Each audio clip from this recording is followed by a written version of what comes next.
Okay, so how many times have you seen this story? Athlete X made X amount of dollars throughout their career, and now they don't have any of it anymore.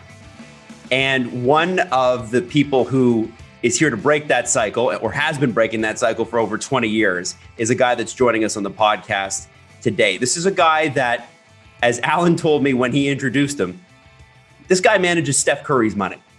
Think about that for a second. Allan, I'm going to let you do the introductions for Agent Provocateur.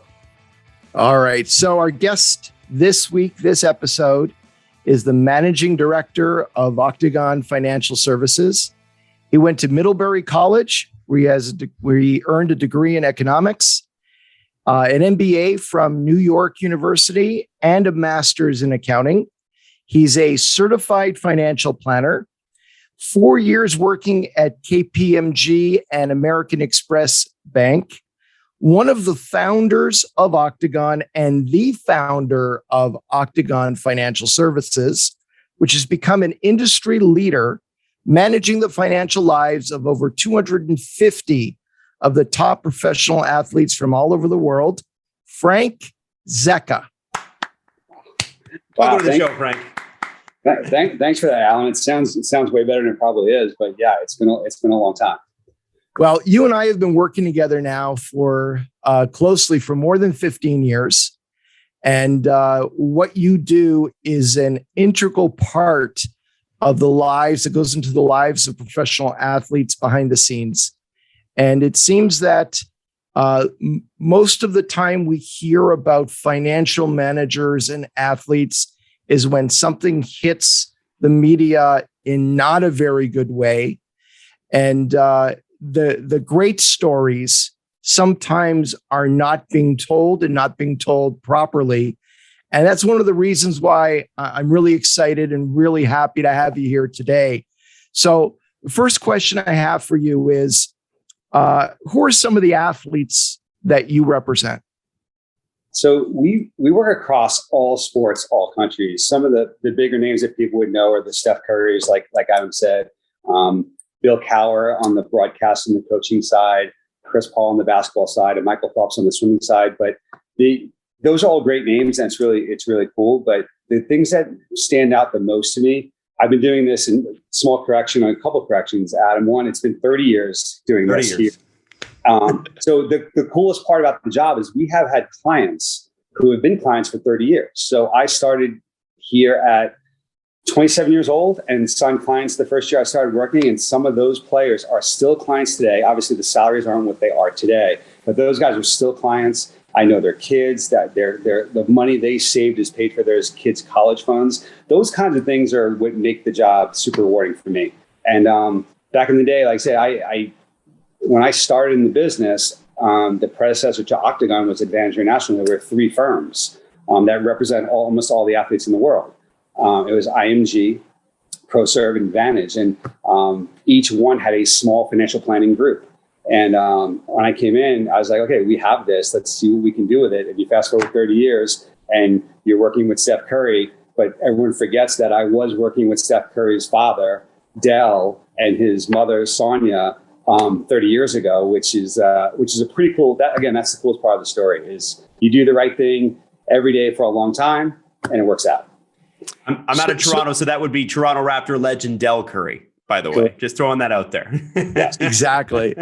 So, Frank, what motivated you after working at KPMG and American Express Bank to start working with athletes?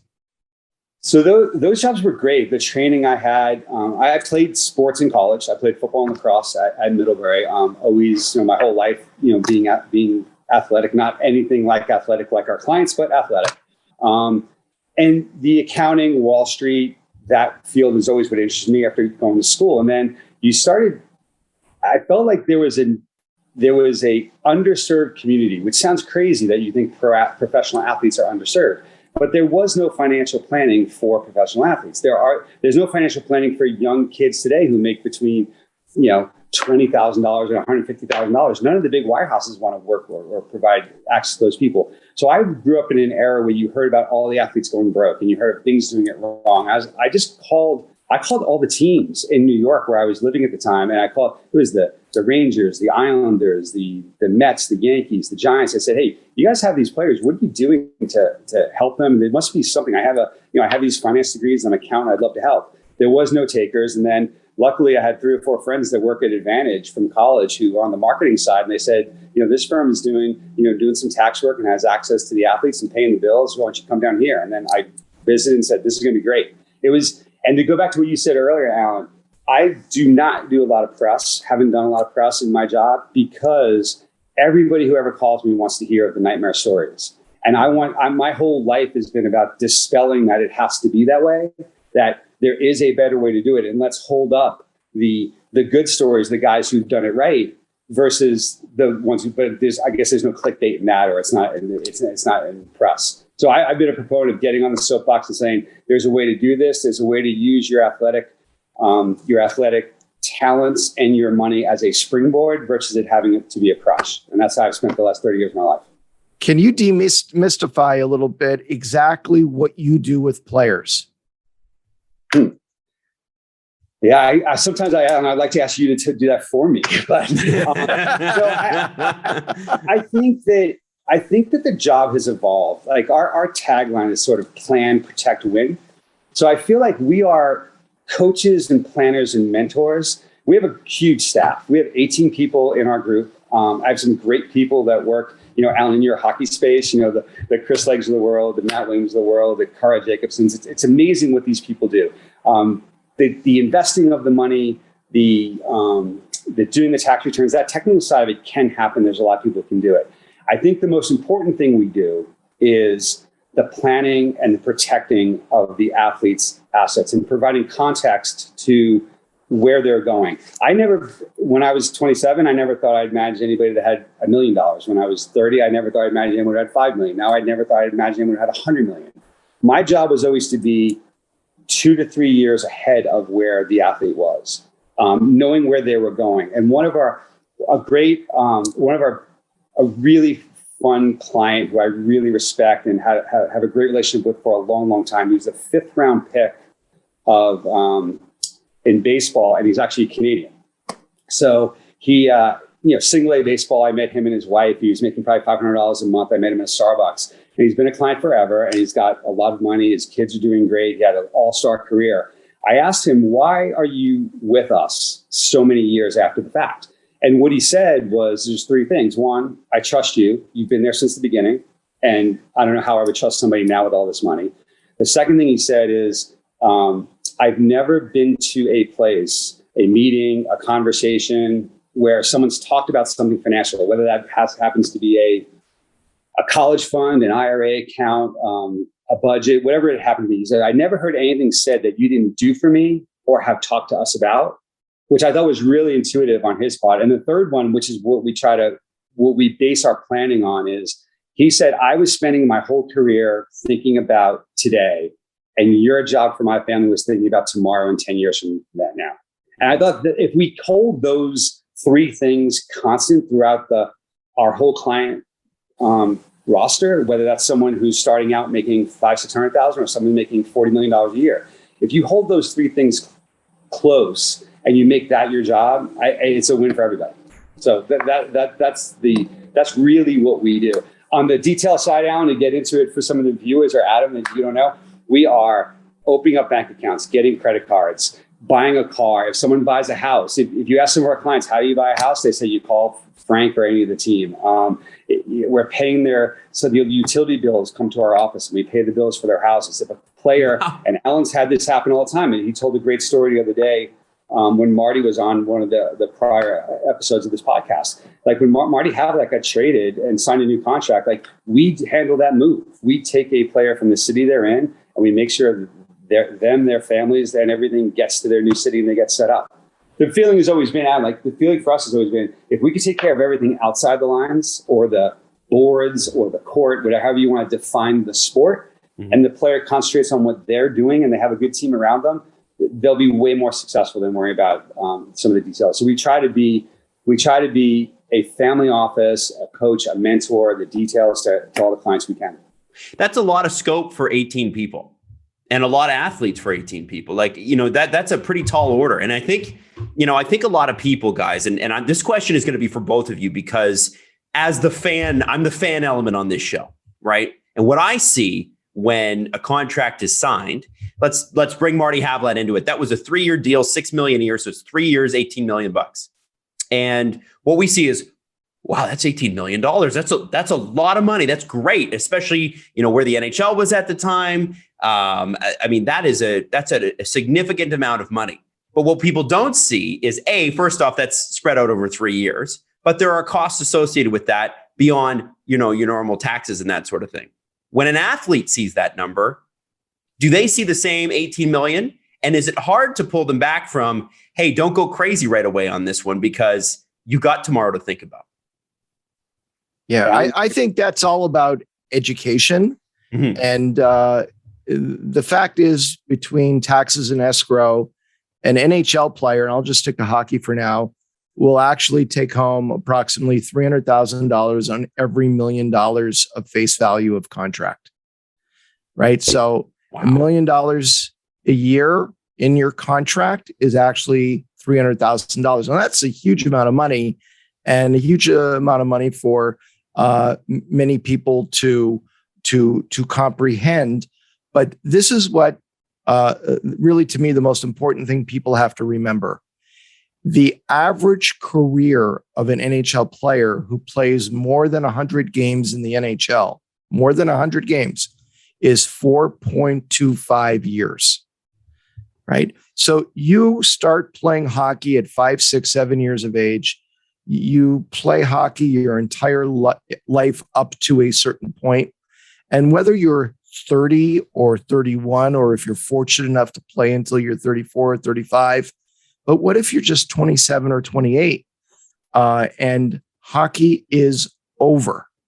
And now, you have to plan during your career to make enough money and to plan for retirement and how you're going to maintain a standard of living, keep paying the bills, and allow for, kids who are going to go to schools and ultimately go to college down the road. And how are you going to live the rest of your life? Mm-hmm. And that's really where Frank comes in.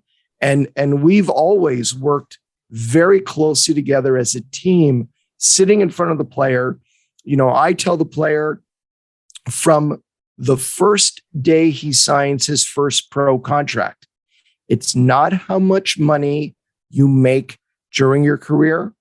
It's how much money you have left when you retire.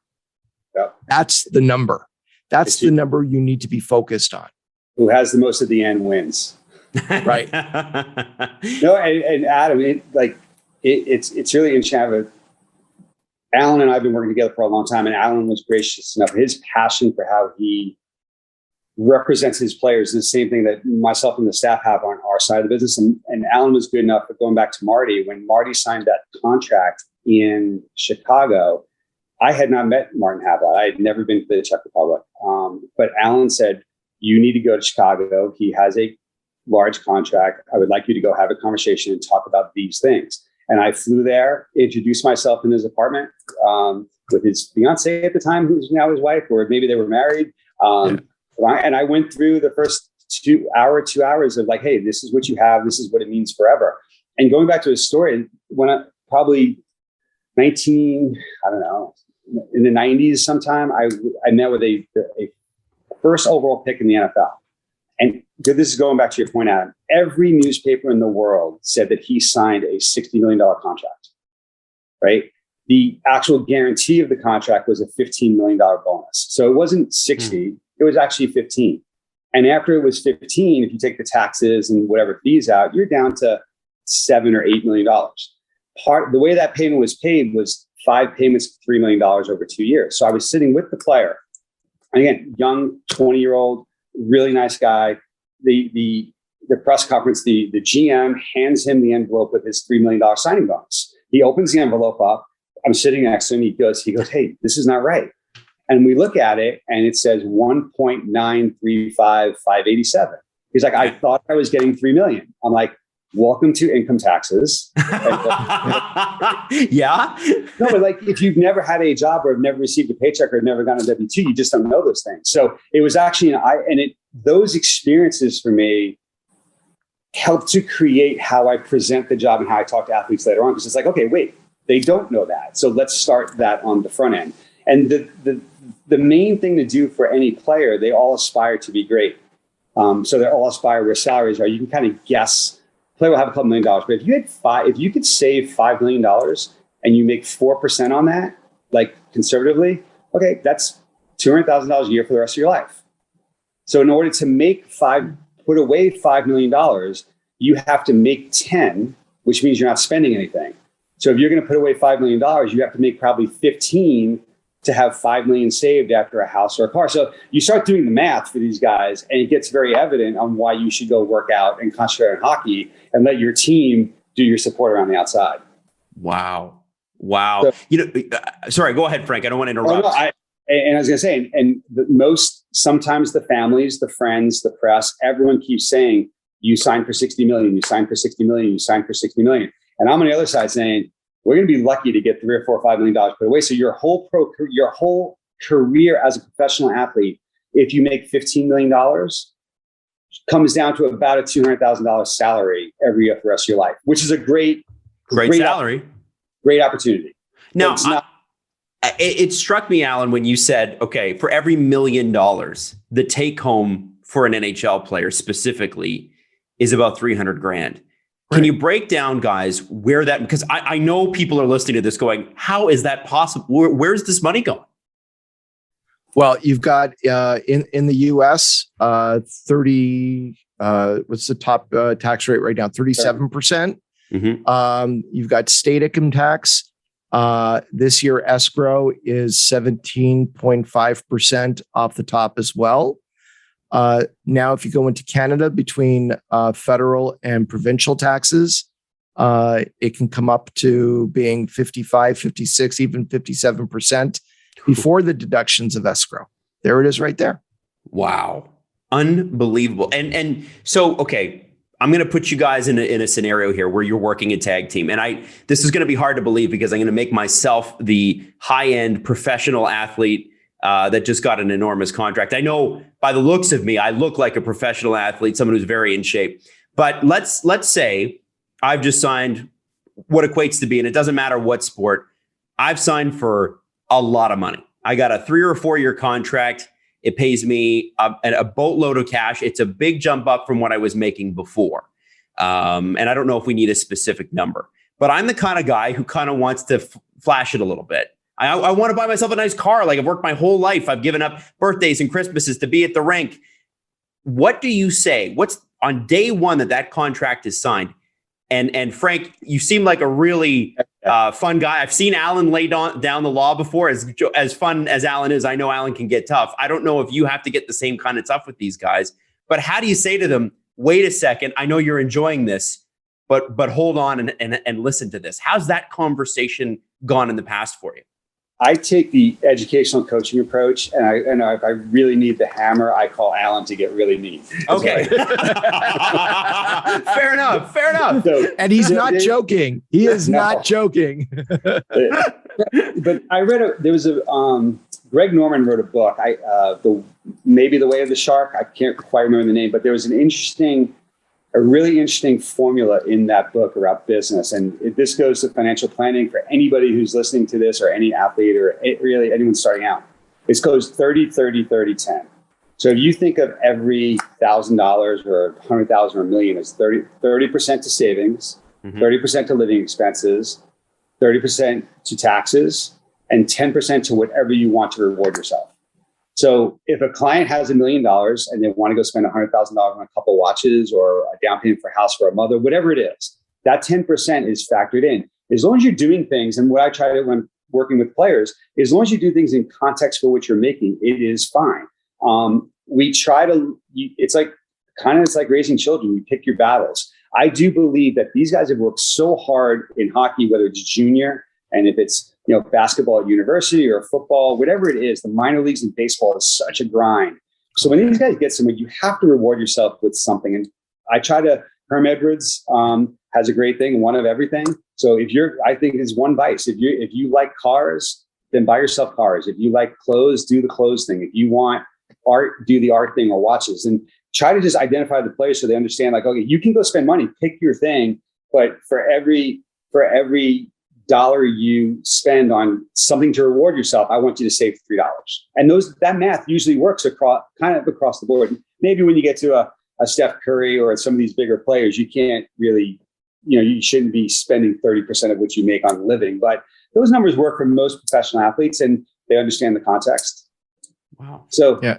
And then we set goals. These guys are they're pro athletes, right? They've achieved everything in their lives. They work hard. They have schedules. They have itineraries. When they work out, there's metrics. So we just try to put everything in terms they understand. So we set goals for them.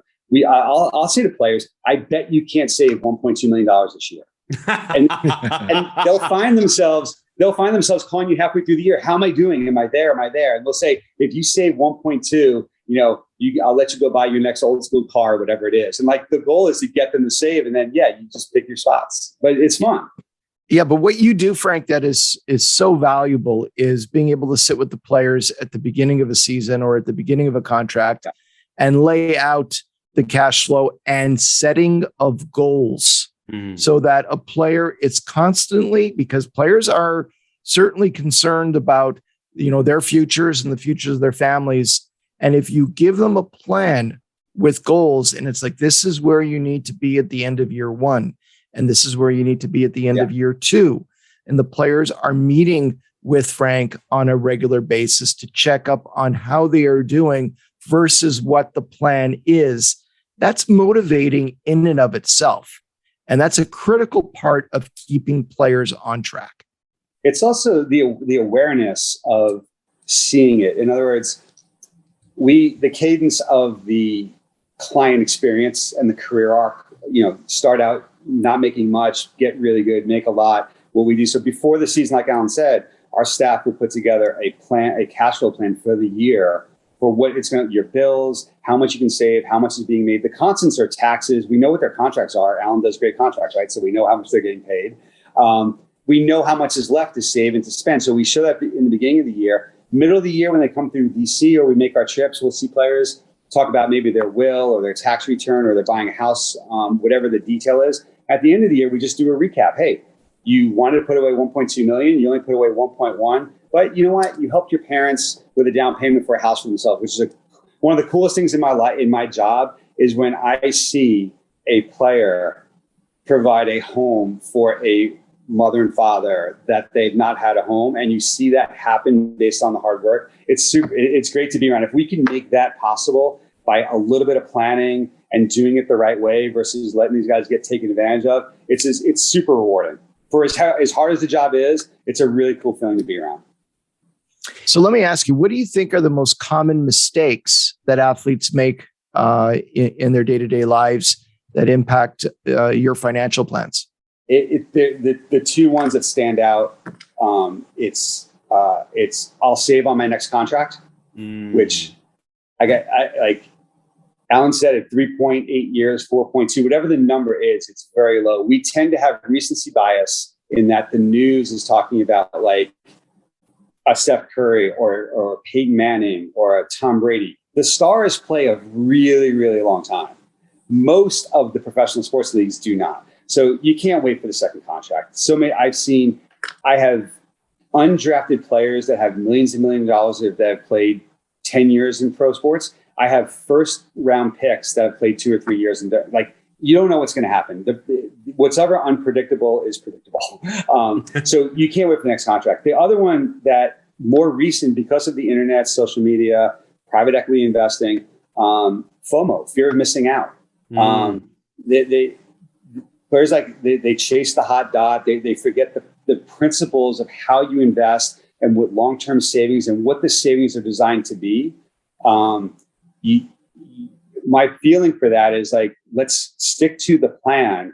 And if you want to be rich, really, really rich, you have to work really hard and become a free agent. There's no investment out there Silicon Valley potentially, but that's a Silicon Valley entrepreneur is no different than a professional athlete. They're very similar, but there's no better investment for an athlete than to work really hard, get to free agency, and sign a huge contract.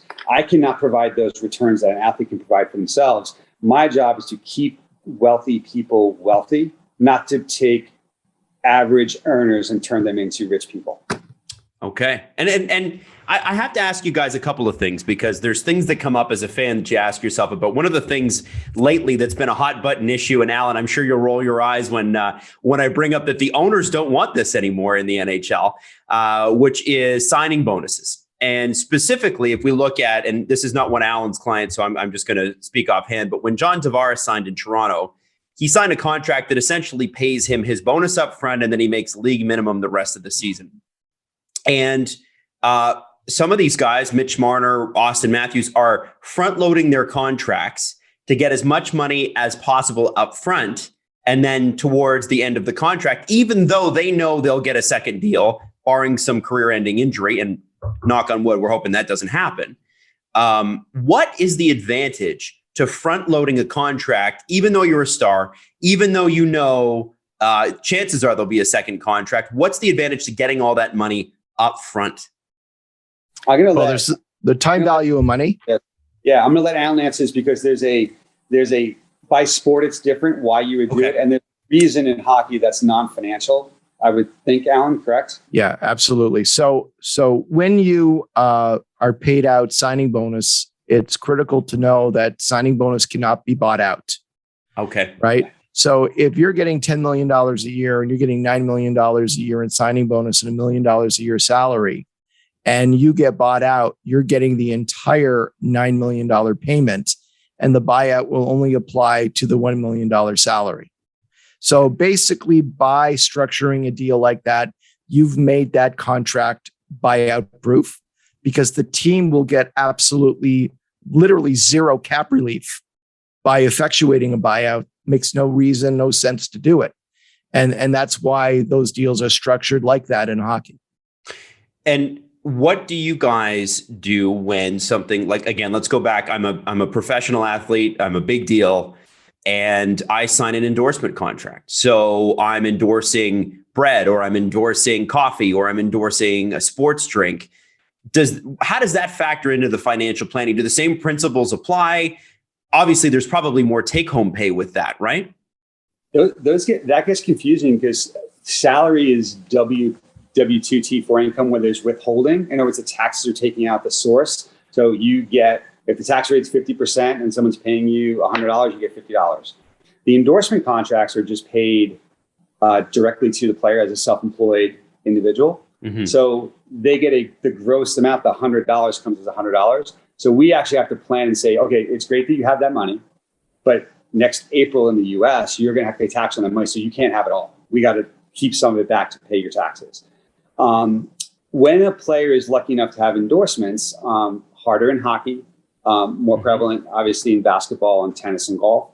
What we try to do is connect income streams to expenses or to lifestyle. So if I had a player that had 5 endorsement deals for different amounts of money as salary, and let's say, I would say you're going to put, and I did this for Kirk Heinrich, is a basketball player from Kansas, played 4 years at Kansas, an unbelievable NBA player, been a longtime client. His deal early on, when he came out of Kansas, he was making enough money on his shoe deal where we said, you're going to live on your sneaker deal from, I believe it was Converse at the time. You're going to live on that, and we're going to save your whole rookie NBA salary. And he bought into it, and that's exactly what we did. So you can have another player where Allan and I share a player that makes endorsement money, and hockey doesn't have the gross amount of money that is in basketball. But we basically say, hey, you're going to do these dates, you're going to do these deals, you're going to make this extra money. That's yours, man. Enjoy yourself. If you want to go spend the 2 days shooting the commercial or doing the appearance, you deserve that. Other players were like, all right, you want to help your family out? Do this endorsement deal. And if you do this endorsement deal, that money can be directed to helping out your family get to where they need to get. So we just direct it and use it. The nice thing, which most people know, is a lot the athletes the money goes directly to accounts, like a direct deposit, like a lot of the listeners and people, they don't actually see the money. Most of the players have very little money when they go to the ATM machine and they put their card in to get their money. They don't see $50 million, right? That's not how it works. They're living off of that. And we try to tell players, like, look, if you live great, go to any player. And I've seen Allan do this. You're making $2 million, right? You're living great. Players like, oh my God, I was playing in the juniors 4 years ago, and now I'm making $2 million. All right, you sign a free agent deal for $6 million a year. You have to change your life. Live like you were living. Just because you're making more money doesn't mean you need to change everything you're doing. That just means you can save more for later on and give yourself options. So finding that sweet spot of, we don't want them living like when they were playing in juniors, making whatever it is, Allan, $70,000, but you don't need to increase your lifestyle every time you make more money, which is no different than myself, you guys, or any of the listeners. Like, you get to a certain point, like, enough's enough. Like, you could stay in your house. You can still have that car. You don't have to upgrade every time you make a little bit more money. Wow. Exactly. Well, it's what makes it tough, guys. And I'll tell you, from my generation, is that, Instagram exists. So we have, you mentioned it earlier, Frank, but it's Instagram exists. And it's like, well, you see all these all the time. You're barraged with people having fun at parties, people wearing expensive things. I think Cardi B and her husband like to give each other like $1 million cash every birthday, although I guess that's like taking money from one pocket and putting it in the other pocket. But, and I never thought, by the way, that I'd be on a podcast with you guys talking about Cardi B, but here we are. I want it must be a challenge from time to time to say to these guys, listen, I know you're here and you're at that, but that is still that aspirational money. It's, first off, it's show. Second, we're fighting against the same thing that everybody else is fighting against, which is not everybody is living that way all the time, right? Even when you do have the money. So the locker room is tough. Like, your neighborhood, arguably, like, no matter what you make as a person in the world, you're living in a neighborhood and everyone's fairly similar. Like, Beverly Hills, they're all in Beverly Hills. My neighborhood, we're all in my neighborhood. Like, whatever it is, it's fairly similar. A locker room can go from someone making $500,000 to someone making $40 million, like in a 40 by 40 spot. There was a lot of pressure on the players driving into a parking lot. You've seen some of these parking lots, like with these players, like they're all doing this. Again, it comes down to context and when and where. I've had to tell players a lot of time, they're like, wow, I really want to have this, this, and this. I'm like, okay, then play as good as that player. And you can have that and that. Like, that's pretty, Frank. That's harsh. That's tough. Well, sometimes it's not playing as good. Sometimes it's where the player is in their career. In other words, you could be. So I go back to, it's not a client, but Derek Jeter was the MVP of the league, making $500,000 of Rookie of the Year. He was one of the best players on the Yankees, but there was guys on the Yankees that he just had to wait for his time. Allan and I just talked about it the other day. I had a player a few years ago that wanted to buy a Ferrari. Totally could afford it. Should have bought it. There was no reason for him not to have it. He wanted to buy it a year before that he was going to sign his big contract. Still had the money, would have been fine. We just talked about it. We was like, you know what? Maybe you wait. Maybe you wait till you sign the deal and show people how to do it, that the money's there and it's been inked and it's been done. And that's what the player decided to do. He decided to wait until he knew. And it wasn't a no. It was like showing a player how to do things the right way. You got to remember how young they are and those things, like you said, on how influenced they are about what's going on around them. So our job is, my job is to become a coach. Like, there's technical side of it, but it's really become a coaching context job. A life coach. Yeah. Yeah. So Frank, how much has the business changed over the 30 years that you've been managing athletes? The money, like the money that they make has created a lot of fast wealth without a lot of guardrails in place. The other thing I would say is, when I started, there was very few people who did it. It was a very small group of people who are helping athletes. Now, everywhere you go, I think some sports have more registered agents than they do players. I think that the internet and the social media and the things like that you were talking about has changed a lot, because there's more about investing. You hear Kobe Bryant's investment in body armor made him $60 billion. Well, who knows if that's what's reported. So everyone wants to follow those things. So the chasing of the hot dot again and the internet has changed. I do think, though, that because of the internet and social media and things and the money, the athletes today are more aware of their wealth, and they're taking more steps to do it the right way, and they're seeking out the right guidance. Again, because they're making more money, the Goldman Sachs's, the Morgan Stanley's, there are resources out there for the athletes to go to. It didn't used to be that way. I also we've grown so much that with our client base, we have 250 clients in all the different sports. Our access to finding out who's doing it right, how we can get into this private equity deal, all the different agents in the world, the Allan Walshes of the world that we're able to work with and surround ourselves with. There weren't that many, and now there's some really good people doing really good things for athletes. And the fact that our client base has given us exposure to all the different firms, all the different agents, all the different players in the different sports makes us better in providing the advice to the players. So that knowledge that's been out there, Allan, and the more sort of take away the stories that are terrible about the athletes going broke. There's more for the athletes to learn. It makes our job a little bit easier. It's a little bit harder. They want to do more, but it's easier because they know more and they understand what could go wrong. I wonder, this is going to sound like a ridiculous question, but I'm going to ask it anyway. Have you guys ever seen the show Ballers with Dwayne "The Rock" Johnson? He's a player agent. Sure. He's a money manager. He's a money man, right? So one of the things, and I wondered because within the first 60 minutes of the show, one of the athletes at a party he's at is talking about how they bought a car, and it's probably a Ferrari. And he said, "Why did you buy that? You should have leased it."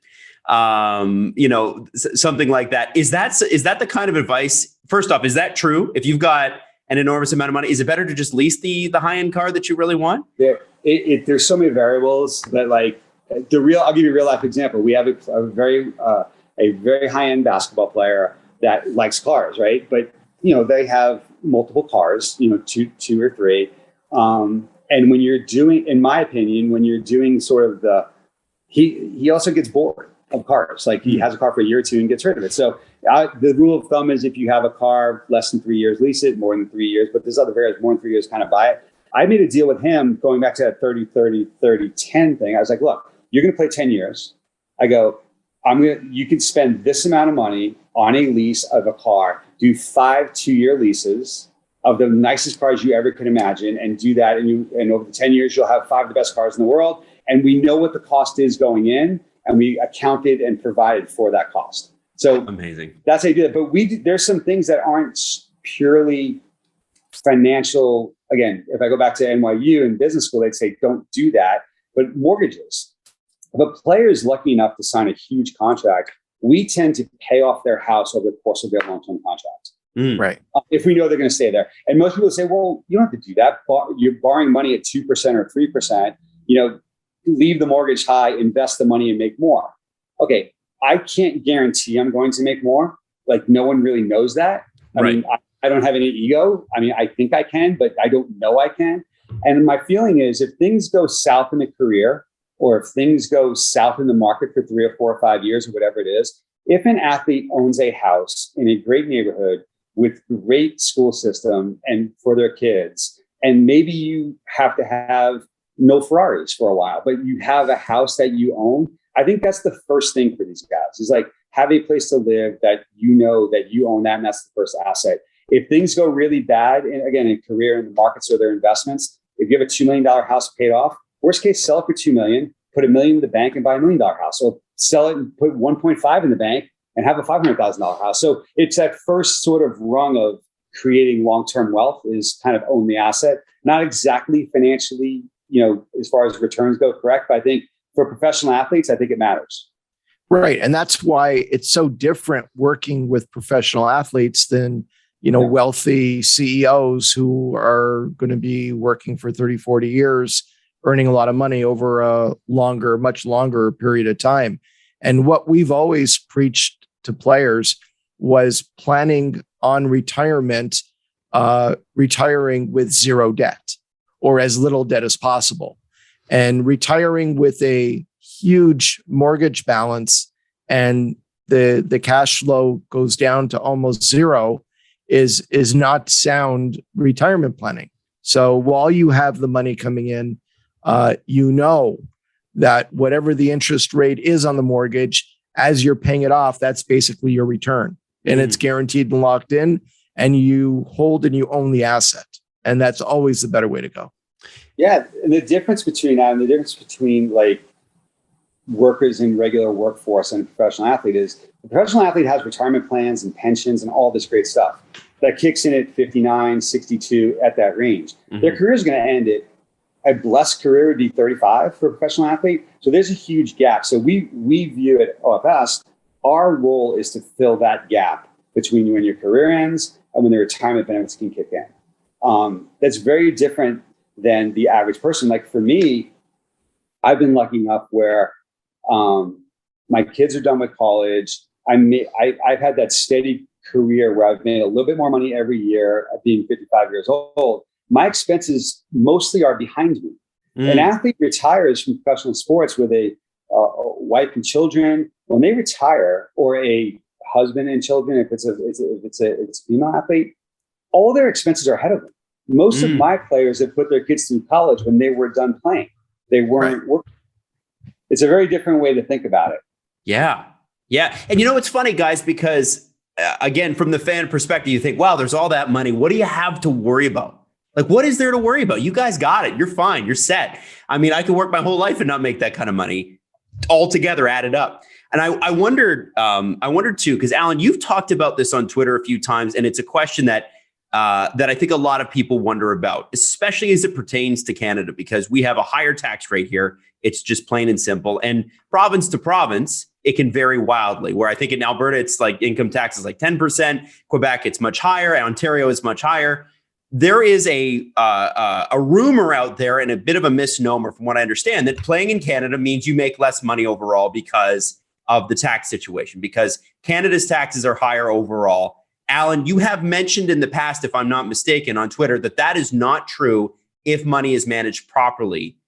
Am I getting that right? And how do you do that?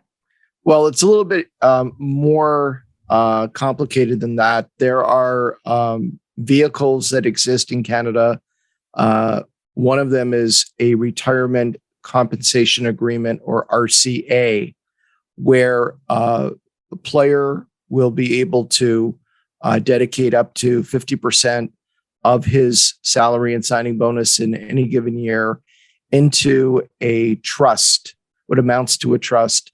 And at the end of the day, you can factor in the amount of taxes paid, because it's before tax money that goes in, and the effective tax rate when the player takes that money out will be around 25% of the entire balance of the account.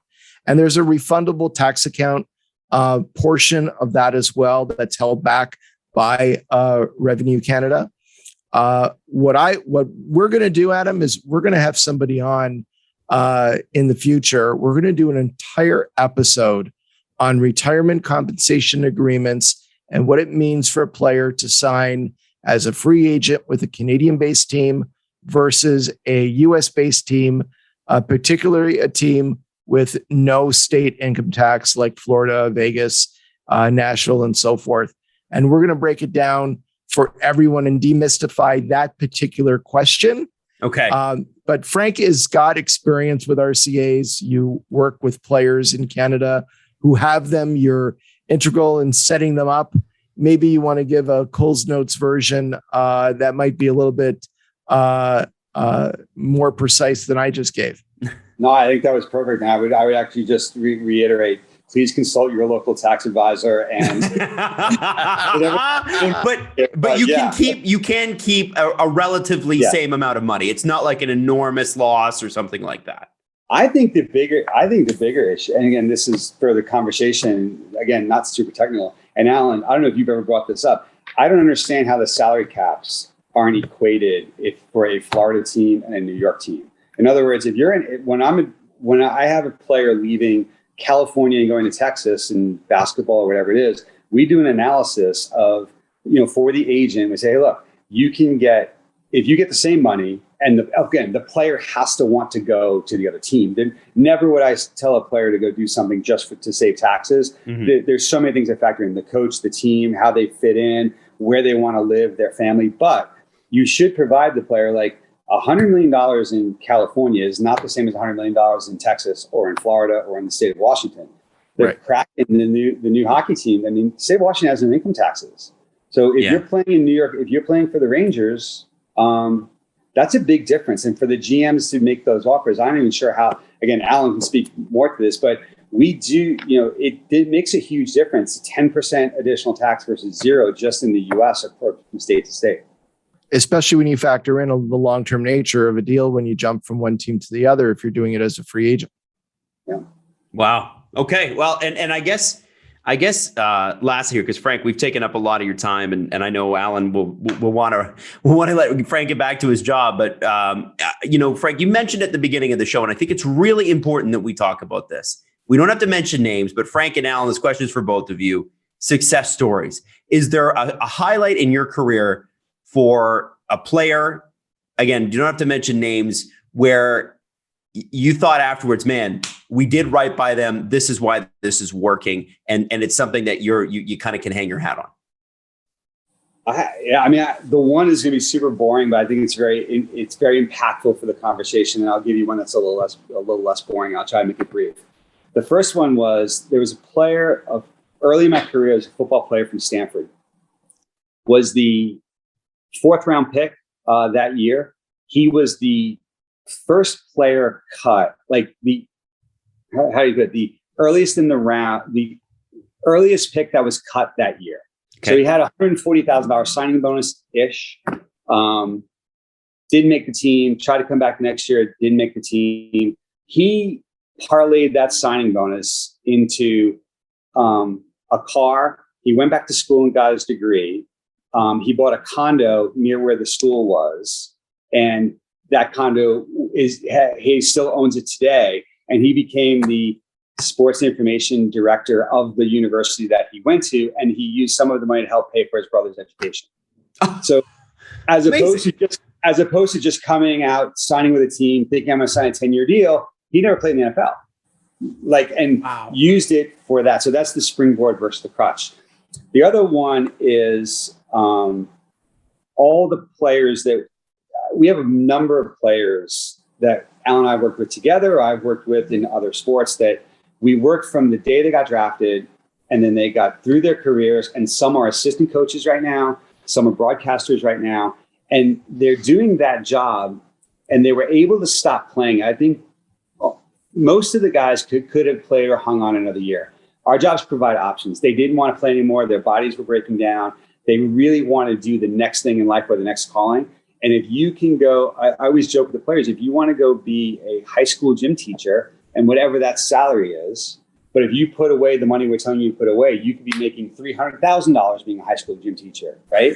Or if you want to be a high school football coach or a junior hockey coach, whatever it is. So we have a number of players that have played 10, 15 years, not the names, not the Stephen Currys and the Tiger Woods and the people with millions and millions and millions of dollars, but guys who had nice careers that have parlayed into their next careers, and they have their houses paid for, their kids' colleges paid for. And there's too many to name, but those are the success stories, and it's possible. So I try to get out there and use those players as mentors for the young guys. At OFS, we'll connect the young player with an older player. And Marty Havlat, again, going back to the prior podcast you guys did, he's a great resource for that. Marty is living a great life in Florida with cars and playing golf and tennis and raising his kids. And, he can work if he wants to. He's just chosen not to work since his career ended. That's because of what he did while he was playing. And Marty didn't shoot himself from some fun either. He had nice cars. Maybe we can do an episode where we just explore his garage. I'm a big car guy, so that would be very cool. Yeah, remember I told you one vice, Adam? That's Marty's one vice. Okay, that'd be mine too if I had that kind. Allan, do you have a success story that kind of sticks out to you when it comes to the finances? To me, I take such great pleasure when I connect with a player that we represented during his career in retirement. Stay in touch with all of them, go into a city and the players there, go in and see them, go to the house, have lunch together, and see them thriving and happy in retirement. That to me, I come away with such a feeling of accomplishment and joy and pride when I go visit a retired player who's got now 2-3 kids, and he's 2:00, let's go. We'll go pick up the kids from school and wait in the car line together as the kids are jumping into the car and talking to a 7-year-old in the back car seat about his or her day in elementary school, and seeing the retired player, client, friend just thriving after the applause stops, after the game has left their lives to some extent. And that to me is just an amazing, amazing feeling. Well, gentlemen, I have to say, this has been one of the more illuminating shows that I've ever had the chance to be a part of, because it gives you such a peek behind, the flash and the pizzazz of the big contract. Like you said, Frank, earlier, it's not a $60 million contract necessarily. And so, Frank, I want to thank you again. Frank Zecca, thank you so much for your time today and for joining us on the show. I appreciate it. It was a blast. Good talking Frank, to you. You do such an amazing job with players, Frank, and it's such a privilege to be working with you for all these years. And I really appreciate you coming on and sharing some of your expertise and some of your stories with everybody. Awesome. Happy to do it anytime, guys.